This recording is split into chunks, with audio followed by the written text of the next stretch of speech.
Pelo sinal da Santa Cruz, livrai-nos Deus, nosso Senhor, dos nossos inimigos, em nome do Pai, do Filho e do Espírito Santo. Amém. Meu Senhor e meu Deus, creio firmemente que estás aqui, que me vês, que me ouves. Adoro-te com profunda reverência. Peço-te perdão dos meus pecados e graça para fazer com fruto este tempo de oração. Minha Mãe Imaculada, São José, meu Pai e Senhor, meu anjo da guarda, intercedei por mim.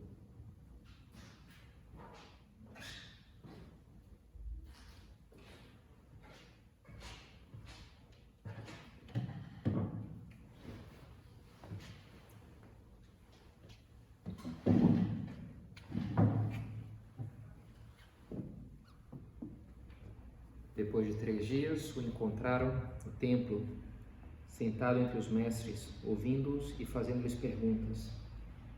Todos aqueles que ouviam o menino ficavam maravilhados com sua inteligência e suas respostas. Conhecemos poucas coisas sobre a infância de Nosso Senhor, um pouco mais ao redor do seu nascimento em Belém, e depois até o começo da sua vida pública. Temos só esse episódio, quando Jesus sobe ao templo para ser apresentado no templo, não apresentado, perdão, né? Mas quando tinha já uma idade da adolescência, então começavam a acompanhar na Páscoa a peregrinação a Jerusalém, e assim foi Jesus quando tinha já entrando na adolescência, e aconteceu esse episódio que ele ficou já voltando para Nazaré, com aquela caravana familiar. Maria e José estavam ali sem ele, acharam que ele estava junto aos outros. Era um conceito de família um pouco mais amplo que o nosso, né? Os primos, os tios, tudo era família, e por isso estava um dia na casa de um, do outro.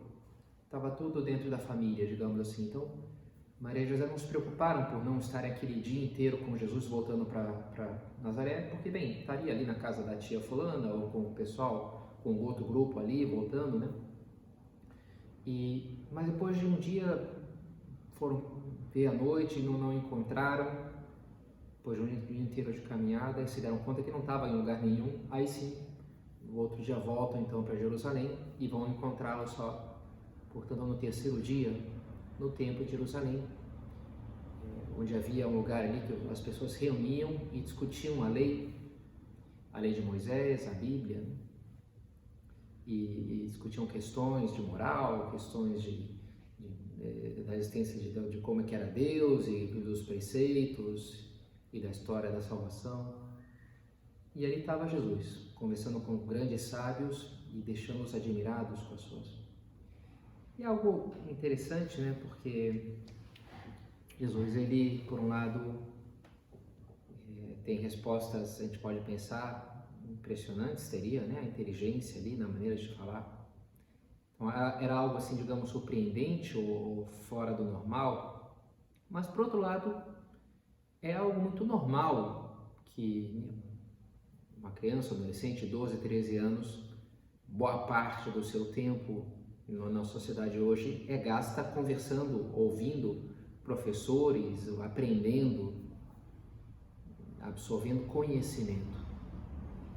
Naquela época, sobretudo, a formação de Jesus como criança e adolescente foi mais o trabalho manual, mas em Jerusalém, que era um centro também assim intelectual do povo de Israel, ali ele se dedicou a isso, a esses debates, e dá para imaginar, né? Não sei, não, se eu entra muito numa questão filosófica ou numa questão científica, e aí passou a hora do jantar, e a pessoa nem se deu conta porque ela estava tão mergulhada ali e metida naquele mundo das ideias, que depois a realidade prática choca com aquilo. Algo assim, dá para imaginar Jesus ali, né? Naqueles 3 dias, os pais aflitos, já aqui procurando por você. E ele responde: olha, não sabias que eu deveria me ocupar das coisas do meu pai? Aquilo era ocupar-se das coisas de Deus. Ele estava trazendo, ele é o Verbo encarnado, né? A sabedoria divina, o Logos, que veio trazer a verdade. Eu vim para dar testemunho da verdade, fala ele, verdade que nos faz livres. E de uma maneira ele estava fazendo isso ali, naqueles debates, naquelas discussões com aqueles sábios de Israel, deixando-os admirados.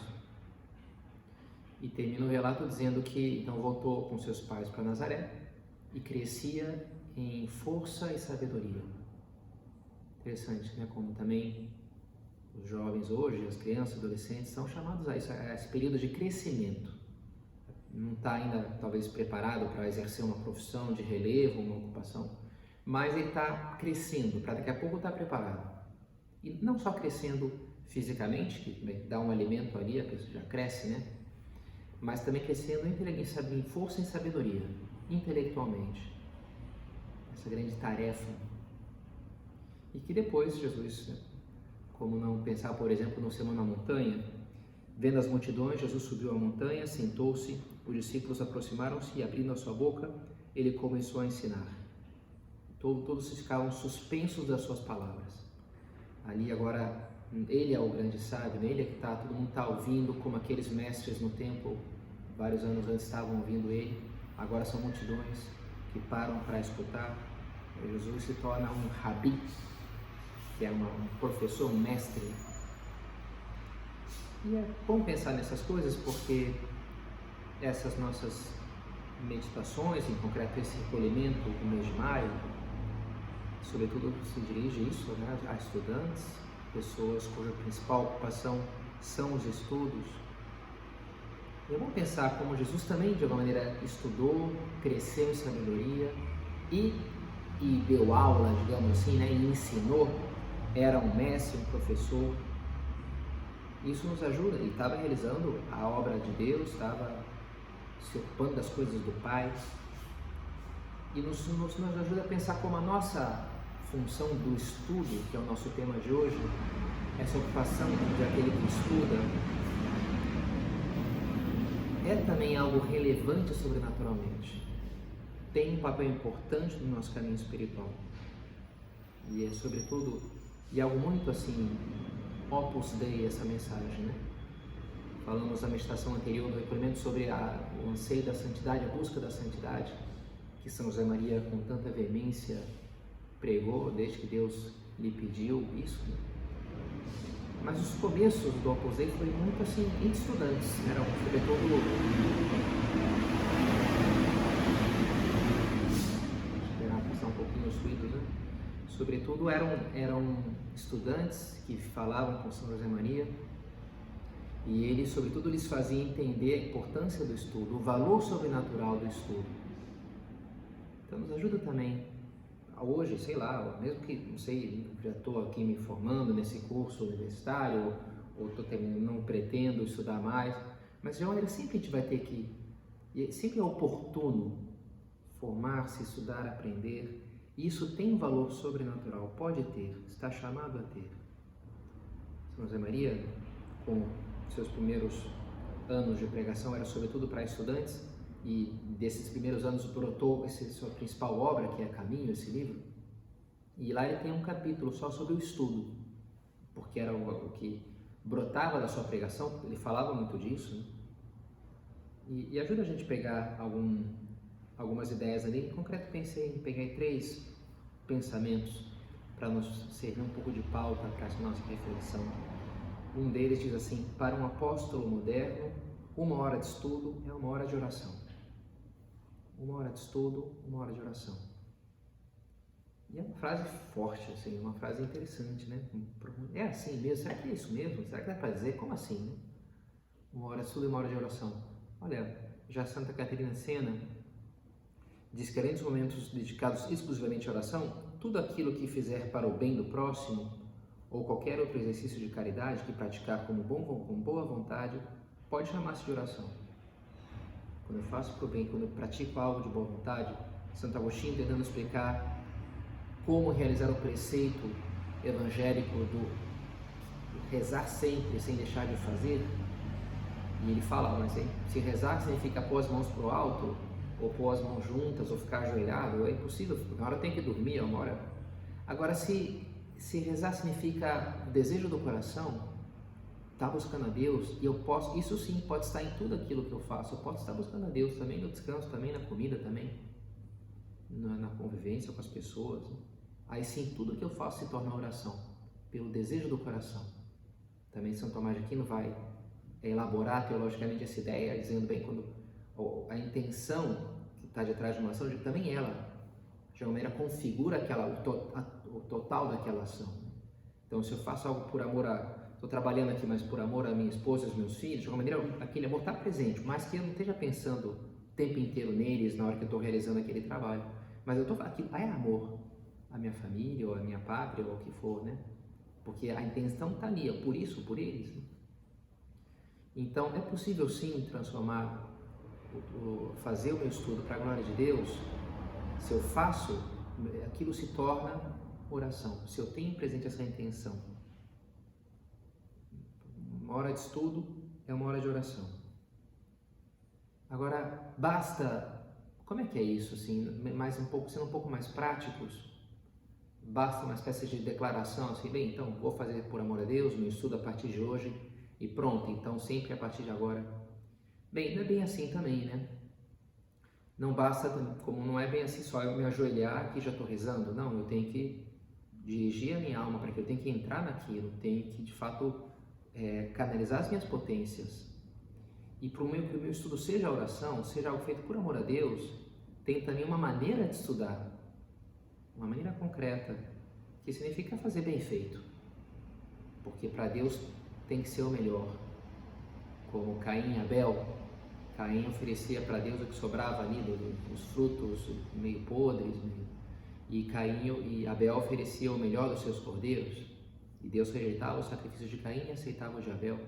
Se é para Deus, no templo lá tinha que ser tudo a melhor madeira, o melhor metal, tudo perfeito, o cordeiro sem mancha, porque é para Deus, e Deus está por cima de tudo. Então, o que tem aqui de melhor? O melhor é para Deus. O segundo melhor pode ser para essa pessoa, para esse rei, para esse presidente, para esse cara rico aqui, para essa senhora, para essa atriz, mas o primeiro tem que ser para Deus. Deus está por cima de qualquer um. Então, o melhor para Deus. E assim, o meu trabalho então tem que ser muito bem feito. O meu estudo tem que ser muito bem feito. Com mentalidade profissional, com responsabilidade, com as exigências da constância. O profissional não pode ficar faltando a seu bel prazer. Hoje não está afim de trabalhar, não vou trabalhar. Bem, então não volta mais, está despedido. Não é assim, tem que ter um mínimo de responsabilidade. E o meu estudo tem que ser assim também. Mas não vou me cobrar, mas o professor não vai saber. Bem, mas eu sei, Deus sabe. Eu estou fazendo por Ele. Não pelo professor, ou para não levar zero, não. Faço aqui por amor a Deus. Então, tenho aqui o meu horário, eu me organizo com seriedade, por mais que, bem, agora demora ainda até vir as provas, mas não interessa, né? Justamente tem que dar desde o começo, se dá um pouco esse paradoxo que é a passagem sem solução de continuidade entre uma situação que ainda não tem matéria nenhuma para estudar e o momento seguinte em que já o atraso é irremediável, já não dá mais tempo de estudar toda a matéria que tem, porque a prova já é amanhã, então não vai já mais tempo, né? É um paradoxo. Então, ou seja, nunca preciso estudar, uma porque não adianta, não tenho que estudar, outra porque já não adianta mais, porque é demais, né? Uma porque é de menos, outra porque é demais. Não, eu sempre vou ter que estudar, eu pego um livro, e se eu me organizo também não vou ficar desesperado na última hora.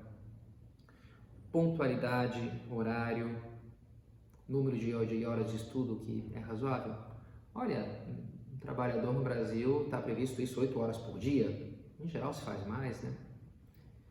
Mas, bem, se eu tenho ali na escola, na universidade, 5 horas, parece razoável, mas outras 3, ok, podemos incluir aí um curso de inglês ou outras coisas, né?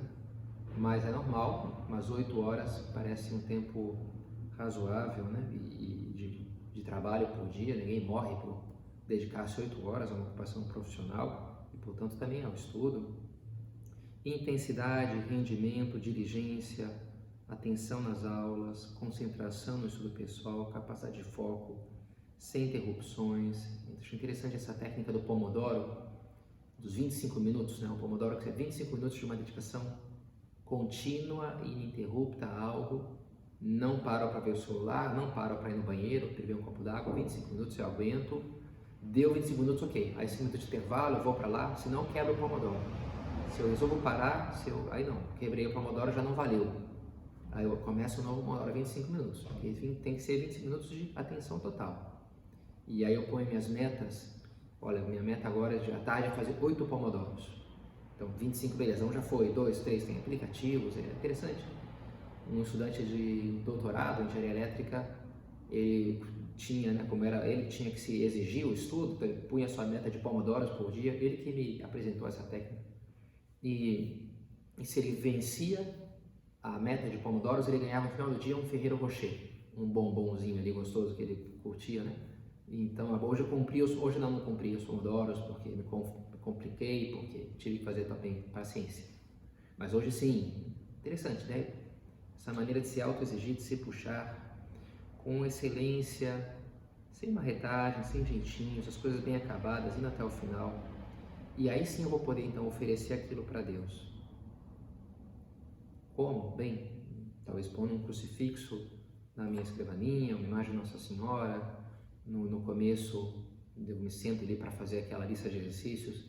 Eu ofereço, olha, eu vou oferecer esse meu estudo hoje, agora à tarde, pelos meus pais, pela saúde dos meus avós, pela conversão daquele meu amigo, pelo Papa, não sei, né? Pelo fim da pandemia. Vou oferecer para Deus. Outro ponto de caminho de São José Maria: coloca um motivo sobrenatural na tua atividade profissional de cada dia e terá santificado o trabalho.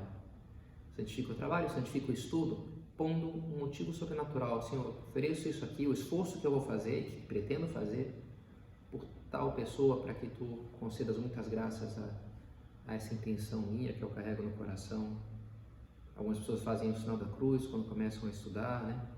Não sei, de uma maneira oferecer aquilo para Deus, fazendo muito bem feito e oferecendo para Deus. Quando tem essas duas coisas, aí sim eu estou santificando o meu estudo. Santificando o meu estudo. E assim a gente pode passar então para o segundo ponto, um segundo tema, que diz aqui, o outro ponto de caminho: frequentas os sacramentos, fazes oração, és casto, não estudas. Não me digas que és bom, és apenas bonzinho. É um ponto desses fortes, né, de caminho, tem vários socos no estômago, né? E esse é um pouco assim, né? Ele faz um currículo interessante aqui. Frequenta os sacramentos, ou seja, o cara vai à missa, se confessa, né? Frequenta o sacramento. Faz oração, reza todo dia, quem sabe faz um tempo de oração mental, não só oração vocal também. És casto, bem, aí já foi embora 90%, né? Vive a castidade, vive a santa pureza. No mercado de hoje, de jovens estudantes, isso aí já fez um corte violento, né? Então já pegou uma pessoa, é raro encontrar alguém que faça essas três coisas, né? Frequenta os sacramentos, reza e vive a castidade, vive a santa pureza. Mas não estudas, não me digas que és bom, és apenas bonzinho. Como que dizendo, podes fazer todas essas coisas, mas depois tu é um estudante medíocre, não é bom de verdade, é bonzinho, usa uma expressão assim, pejorativa ou, né, diminutiva. Bonzinho, é uma coisa assim, bom mesmo não, mas assim, sei lá, quem é uma coisa boa tem, mas ao mesmo tempo não é realmente, não é aquela coisa, né? Se é um estudante que não estuda, não é bom, não sei, né? Estudante estuda, né? Então se define uma coisa pela outra. Se eu sou algo que eu não faço, aquilo é uma contradição, já é uma carência, né? Um defeito muito sério, muito grave. Então a gente chega nesse segundo ponto que São José Maria falava, né? Santificar o trabalho, santificar-se no trabalho, santificar com o trabalho. Esses três pontos assim, né? O que significa santificar o trabalho e buscar a santidade no meio do mundo através do trabalho e aplicando isso ao estudo? Santificar o estudo, depois santificar-se no estudo. Se eu realizo um bom estudo, se eu me dedico, de uma maneira aquilo também me realiza. Aquilo constrói algo em mim, aquilo me transforma, me santifica. E é interessante isso daí, porque às vezes, né, as pessoas entendem assim, não, um bom católico, um guri de igreja, vai lá no grupo de jovens, tem direção espiritual. Mas olha, ok, ótimo, né? Lógico, imagina, excelente. Agora, se a pessoa não estuda, se é um péssimo estudante, está fazendo um desserviço a Cristo, a igreja, o evangelho, na verdade, porque a principal ocupação dele está descuidando, então está cuidando de outras coisas, mas São José Maria falava, né, as virtudes sobrenaturais precisam das virtudes humanas. Umas sem as outras é como uma pessoa que usa um colar de joias numa roupa suja e rasgada, maltrapilha. Quero ter a fé e muita esperança e caridade, amor a Deus, mas se depois eu não tenho virtudes humanas, e as virtudes humanas vêm pelo estudo, vêm pela dedicação à minha tarefa profissional, como, não sei, né, um jogador de futebol que fosse muito simpático e bom nas entrevistas, mas depois não jogasse nada, fosse um péssimo jogador, bem, joga fora esse cara, não serve para nada, né? Porque tudo bem que para o essencial ele é bom para acidental, mas para o essencial ele não serve. E importante, sabe? Às vezes tem um pouco essa ideia de um cristão engajado que vai lá, que frequenta, não sei, né? Pessoas mais velhas que é ministro extraordinário da Sagrada Comunhão e ajuda na liturgia, e ótimo, né? Poxa, bendito sejam as pessoas que ajudam. Os párocos tantas vezes estão carentes de braços para tocar para frente a paróquia, mas a essência da santificação do leigo não está em ajudar a liturgia da missa, né? Está em santificar aquilo que lhe é próprio, que é o que o padre não é capaz de fazer, que é estar lá na universidade, que é estar lá naquela empresa, que está lá naquele grupo lá de amigos que joga futebol, ali na sua família, santificar o mundo desde dentro, não ser um ajudante do padre, né? Não, o padre que é um ajudante do leigo, que tem que ajudar ele a santificar. Se ele não santificar essas ocupações, não adianta ele, não vai se fazendo santo.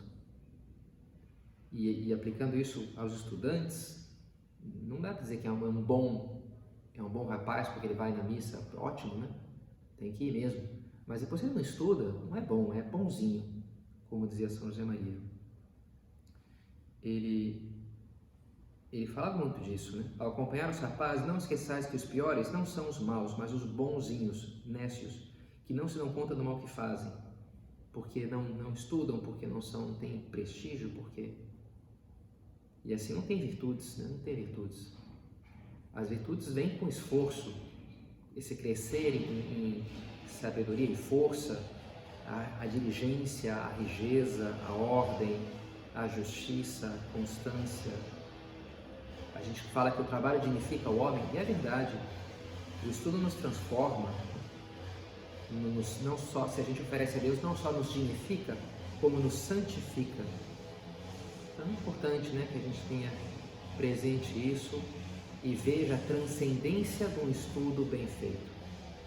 Querer crescer cada dia nessa qualidade do meu estudo é querer crescer eu, primeiro como ser humano e depois como filho de Deus. Mas não queria terminar sem ainda abordar um terceiro âmbito, um terceiro campo, que a gente pode se referir usando um outro ponto de caminho, que diz assim: aquele que puder ser sábio, não lhe perdoamos que não o seja. É o primeiro ponto desse capítulo. E se antes eu falei muito de estudo-trabalho, como o estudo num caso concreto do trabalho, mas aplicando a lógica semelhante, a santificação do trabalho, a santificação do estudo, agora esse ponto aqui se refere a algo mais específico do estudo, do trabalho e estudo, digamos assim, né? Desse tipo de trabalho que é o estudo, que é a sabedoria. Aquele que puder ser sábio, não lhe perdoamos que não seja. São José Maria, ele distinguia, olha, tem pessoas que são especialmente inteligentes, né, geniais, e ele dizia, olha, só com esse tipo de gente, em geral, não dá para fazer muita coisa não. Em geral, as coisas se fazem mais com os talentos médios, ele falava, né, com a pessoa ali que, ok, talvez não seja tão brilhante, mas é constante, mas é comprometida, e aí faz as coisas. Mas São José Maria para nada desprezava a inteligência, os estudos, o conhecimento, a sabedoria. A sabedoria que a gente vê em Jesus, né, que é útil, e também em cada um de nós, sempre vai ser útil, seja o tipo que for da sabedoria, que cada um vai de acordo com as suas capacidades ou com a formação que pode ter, mas todos nós temos a obrigação de transmitir conhecimento, esse bom conhecimento, a sabedoria de Deus, seja para os filhos, seja para os amigos. E quanto mais capacidade eu posso ter de adquirir isso, pois mais obrigação eu tenho. Nosso Senhor conta aquela parábola dos talentos, que dá diferentes talentos, e para o que ganhou 5 ele pediu outros 5, para o que ganhou 2 ele pediu outros 2. A quem mais for dado, mais será exigido.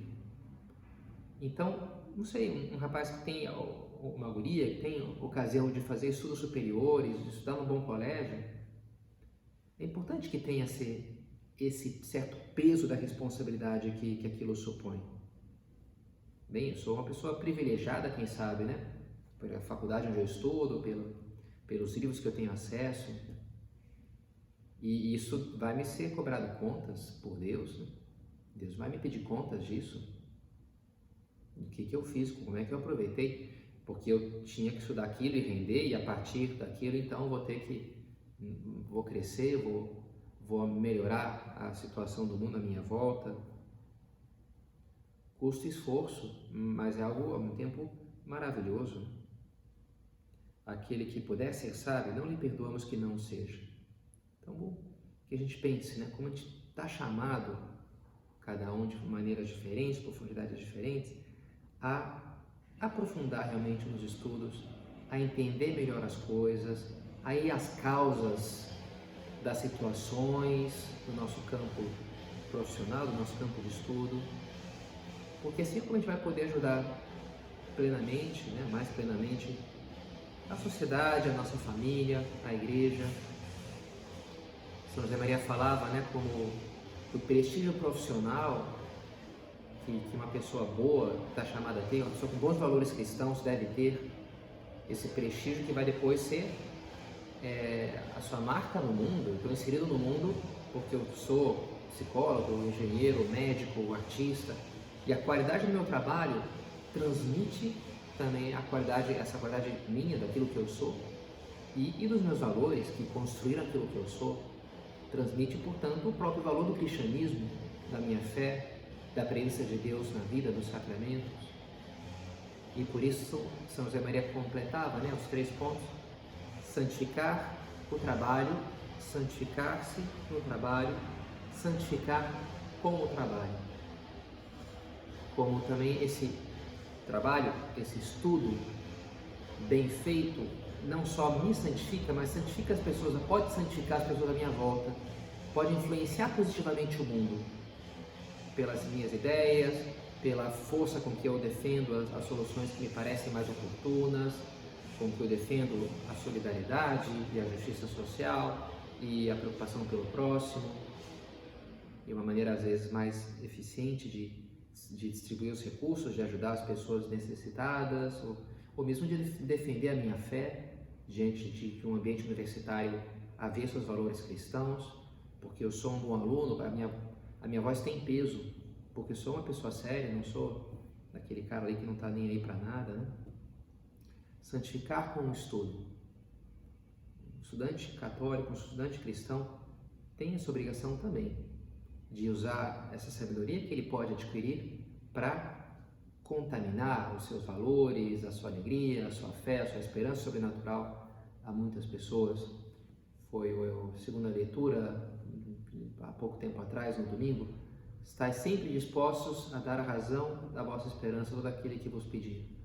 Tem que dar as razões, e para dar a razão tem que ter estudado, eu tenho que conhecer, eu tenho que grandes coisas dependem do nosso estudo, de ser bons estudantes, de levar a sério essa ocupação profissional para boa parte, né, das pessoas que participam desse nosso meio de formação atualmente, que é o estudo, fazer o que tem que fazer.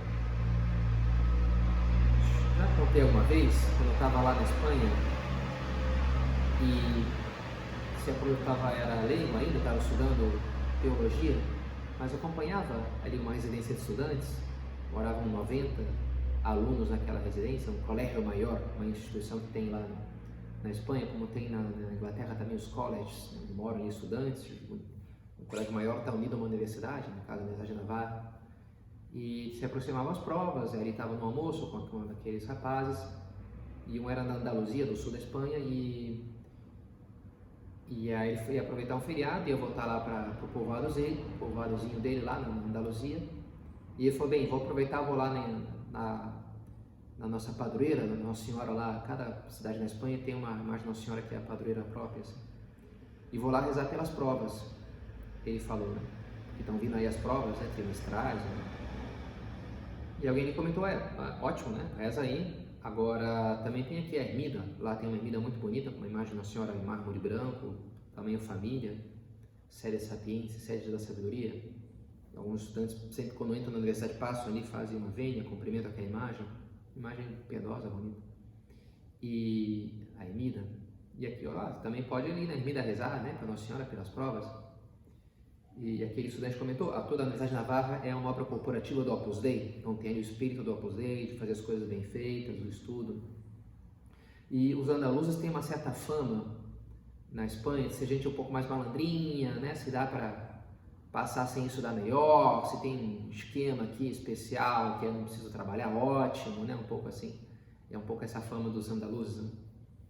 E ao mesmo tempo um pouco festivo e alegre, né? E aí, ó, pode também estudar aqui, né? Rezar para Nossa Senhora aqui na ermida. E aquele andaluz falou, não, mas essa aqui é do Opus Dei, com essa aqui eu ia ter que estudar. Ele falou assim, né? E vou lá para mim, como que dizendo, vou lá para mim aqui a andaluza, né? Porque aquela ali dá um jeitinho, andaluz, assim, né? Aí, beleza, passei a estudar, né? Enfim, não sei se deu certo a estratégia dele, né? Mas enfim, Nossa Senhora é a mesma, né? Seja numa advocação, numa outra. E como boa mãe não quer premiar a nossa preguiça, quer que a gente cresça, que é o que mais importa, né? Mais que tirar uma nota ali mais ou menos melhor ou pior, o que importa é o meu crescimento com aquilo, com certeza Nossa Senhora quer que a gente tenha um bom desempenho acadêmico, mas sobretudo tenha um bom desempenho na vida, e para isso precisamos sim do estudo. Então vamos pedir isso para ela, sede da sabedoria, sede sapiência, que nos ajude a entender, entusiasmar-nos cada vez mais com o valor sobrenatural do nosso estudo.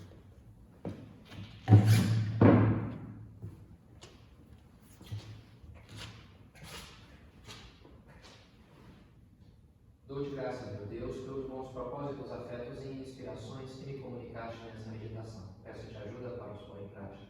Minha Mãe Imaculada, São José, meu Pai e Senhor, meu anjo da guarda, intercedei por mim.